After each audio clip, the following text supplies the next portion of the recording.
Dominic Cruz, your broadcast colleague, who's also fighting on this card, and we'll get to him in a second, broke it down and essentially said, if you look at Petr Yan's only loss against a guy named Magomed Magomedov, who now fights in Bellator, there might be a blueprint there for Aljamain Sterling. And if you look at Petr Yan's, I'm just asking you, I want to know your expert opinion here. If you look at his list of opponents in the UFC thus far, Jose Aldo, Uriah Faber, Jimmy Rivera, John Dodson, Douglas Silva, De Andrade, Jinsoon Sun, and Teruto Ishihara. Not a lot of grapplers in that bunch, right?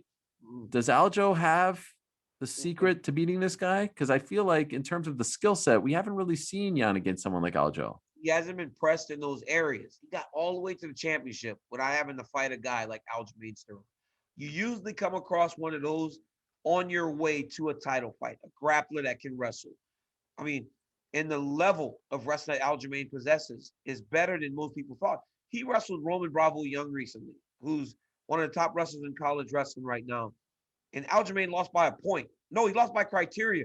The score was tied, and the Roman Bravo Young won on criteria. This kid's number 2 in the country in the NCAAs. So Aljamain possesses very high-level wrestling. With that being said, I've watched Petr Yan break people down. I mean, it does not seem that it's happening, but it's happening right before our eyes, right? Like the fights look competitive, and then all of a sudden they're not anymore because he's just constantly just breaking you down. And he doesn't have the style that's crazy explosive, right? It won't wow you, but he's going to be in your face, punching you, kicking you, body kick, low kick, jab, 1-2, just like Jose Aldo, right? First couple rounds are super close. And then by the third round, we're looking at Aldo like this dude exhausted. He's beat up. He looks like he cannot even stand anymore because Petr possesses that type of style.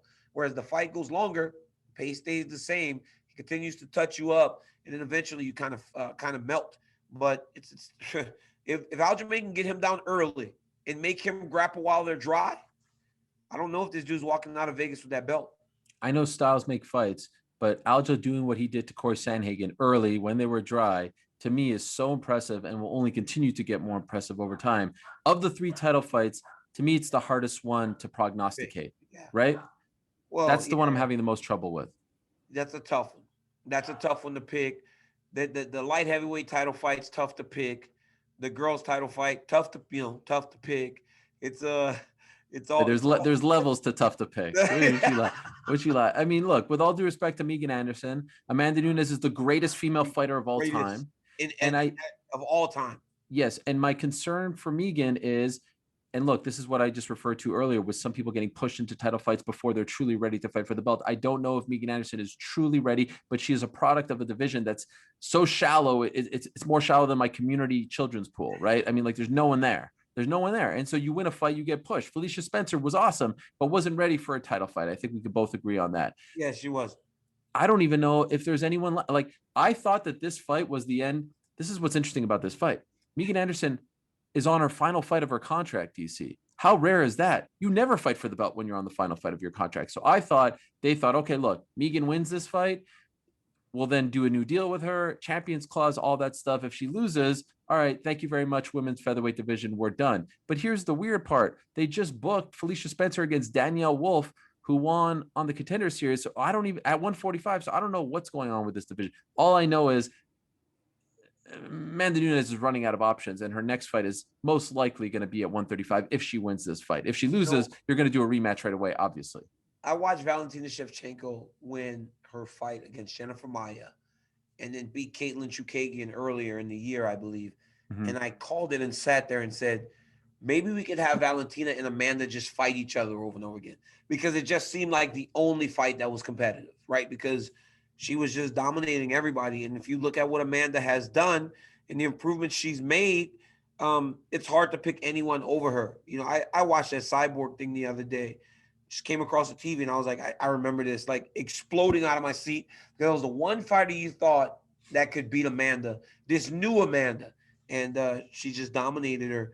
Now, at 35, you know, I thought Jermaine Durandamy, while they were on their feet, did good and earned some respect. But then look, Amanda just showed that she could take her down and grapple with her, right? It was like she has just improved to the point where it does not seem like anyone can really compete with her. And for Megan Anderson, she has to approach this area like she's not fighting just another person. And I know you can't make it bigger than it's supposed to be, but this approach needed to be a little bit different than all preparation to everything else she's ever done. Because I know we try not to put people on a pedestal, but Amanda's on a pedestal, and rightfully so. And they should approach that with that thought. Hold her in high regard, because by holding her in such high regard, it will make you do even more than you would have done normally. If her fight camp looks similar to anything she's done before, she's in big trouble. I mean, what are the odds to this one now? That is great insight, by the way. And you don't often hear people say that. Right now, according to I see minus 1205 for Amanda. I see some plus 700, some plus 812s. I mean, it's kind of in that vicinity. I think Megan's best shot, catch her early. She's got power, knock her out. Obviously, big. She's big, strong, easier said than done. And look, we've seen some crazy things in the sport. No one thought Matt Serra would finish GSP. No one thought Holly Holm, and probably foolishly thought she could beat Ronda Rousey. So we've seen crazy things. I don't want to disrespect her, but I think of the 3 title fights and of the 3 challengers, she has the biggest hill to climb on Saturday.